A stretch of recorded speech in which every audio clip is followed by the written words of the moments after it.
Tidak sedikit dari kita bertanya, mengapa Kementerian Agama hadir menjadi salah satu kementerian yang mengelola pendidikan di Indonesia? Mengapa muncul madrasah sebagai lembaga pendidikan Islam yang kian berkembang pesat? Ada sejarah panjang di balik hadirnya Kementerian Agama di Indonesia. Realitas politik menjelang dan masa awal kemerdekaan menunjukkan bahwa pembentukan Kementerian Agama memerlukan perjuangan yang tidak mudah. Kita coba mundur sejenak pada masa ketika Jepang menduduki Indonesia.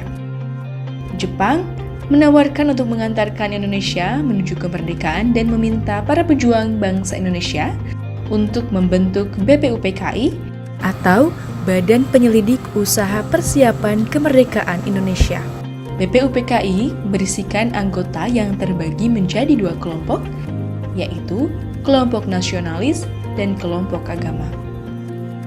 Kedua kelompok yang berbeda ini menyebabkan ada dua pilihan dasar Indonesia, yaitu Indonesia didirikan atas dasar agama atau atas dasar negara.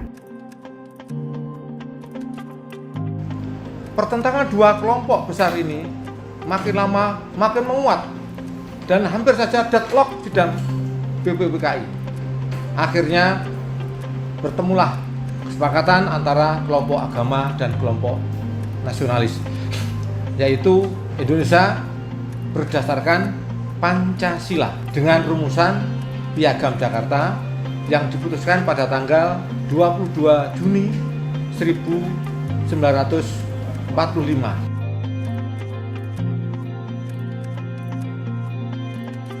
Setelah berhasil menemukan titik terang dengan Piagam Jakarta untuk menjembatani perbedaan pandangan dalam agama dan negara, tantangan lain muncul saat perumusan Pancasila. Namun, dari Pancasila inilah Kementerian Agama hadir dan menjadi jembatan emas kelahiran negara Republik Indonesia. Pancasila berdasarkan Piagam Jakarta ini menetapkan sila pertama adalah ketuhanan dengan kewajiban menjalankan syariat Islam bagi para pemeluknya. Sila-sila yang lain sama dengan Pancasila berdasarkan Undang-Undang Dasar 45. Namun ternyata setelah ketok palu ini ada tokoh dari Sulawesi Utara bernama Latu Harahari mendekati Bung Karno. Bung, kalau sila pertama ada tulisan kewajiban menjalankan syariat Islam, kami nggak setuju. Kami dari Timur tidak siap bergabung dengan Republik Indonesia. Kalau itu dipaksakan, kami nggak bergabung. Maka mohon tulisan itu diubah. Akhirnya demi bangsa dan negara, Bung Karno dengan kepiawaiannya luar biasa melakukan pendekatan dengan tokoh-tokoh agama. Di situ ada Bapak Kiai Haji Wahid Hasyim, ada Bapak Kiai Haji Agus Salim, kemudian ada Bapak Kasman Singodomujo dan sebagainya. Bung Karno bicara dengan mereka. Bung Karno punya ide, begini saja, sila pertama kita coret 7 kata dan diubah menjadi ketuhanan yang Maha Esa dengan konsekuensi nanti umat Islam kita berikan satu kementerian yang tugasnya adalah untuk menjamin pelaksanaan syariat Islam. Sepakat bahwa 7 kata sila pertama dengan kewajiban menjalankan syariat Islam bagi para pemeluknya dicoret, diganti dengan ketuhanan Maha Esa dengan konsekuensi didirikan Kementerian Agama. Lalu, mengapa Kementerian Agama juga mengelola pendidikan? Sejarah awal Kementerian Agama pada saat itu memiliki 4 fungsi utama, yaitu pendidikan Islam, pernikahan, peradilan, dan haji.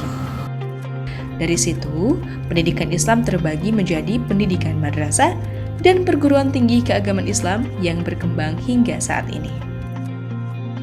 Pendidikan Islam inilah cikal bakal yang melahirkan Kementerian Agama. Maka berdasarkan para perjuangan pendiri bangsa, dan ini benar-benar sebuah sejarah yang luar biasa karena Kementerian Agama ini kesepakatan para pendiri bangsa melahirkan Republik Indonesia.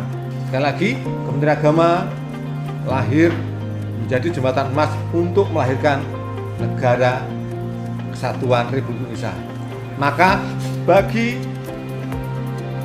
pejuang-pejuang madrasah, warga madrasah perlu memahami ini, dan kita nggak mungkin mengkhianati para pendiri bangsa yang telah mendirikan negara Republik Indonesia penuh dengan perjuangan yang luar biasa. Toleransi kesepakatan di antara mereka telah membuahkan dan melahirkan negara Kesatuan Republik Indonesia.